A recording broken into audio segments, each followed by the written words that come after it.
Next segment, we're going to talk about a couple of teams that are very underrated in the NBA. So we're going to go from the Lakers, a very publicized team, I guess you could say, to a very team that's going under the radar, that shouldn't be going under the radar, that people should be paying more attention to.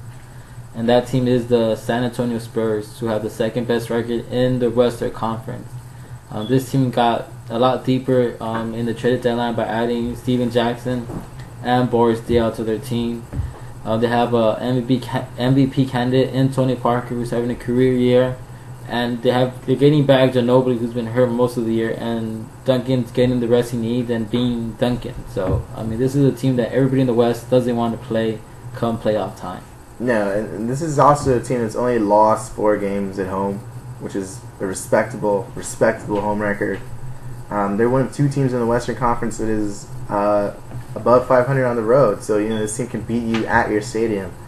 They're an extremely deep team. Their bench consists of guys that you probably haven't even heard of, but they fill their roles very well.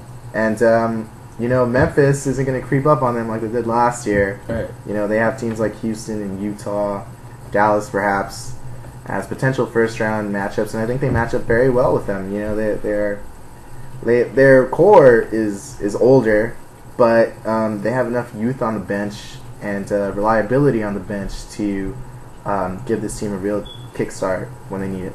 Right, and not only that, but they also beating the favorites that everybody has in OKC. The 2 times they played them, they beat them, and they beat them kind of handily too in OKC. So they're not afraid to beat Oklahoma City in Oklahoma.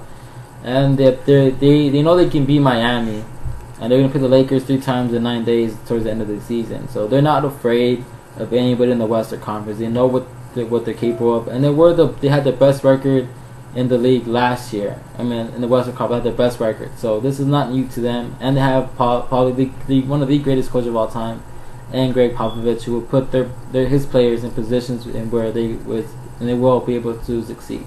I don't think enough is being said about Tony Parker either. Earlier in the season, he was a potential MVP candidate.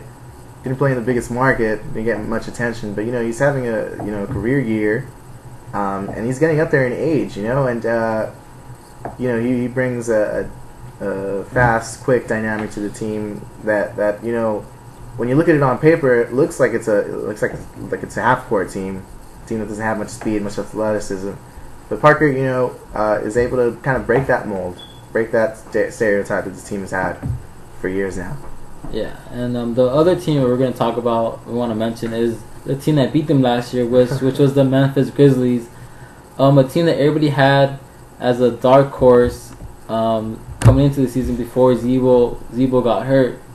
So now that he's back and now it looks like they're healthy, this is a scary team in the Western Conference come playoff time. It's a team that I personally don't want the Lakers to face in the first round. They have the 2 big fellas in Gasol and Zebo. You have Rudy Gay, you have O.J. Mayo, you have Mike Conley.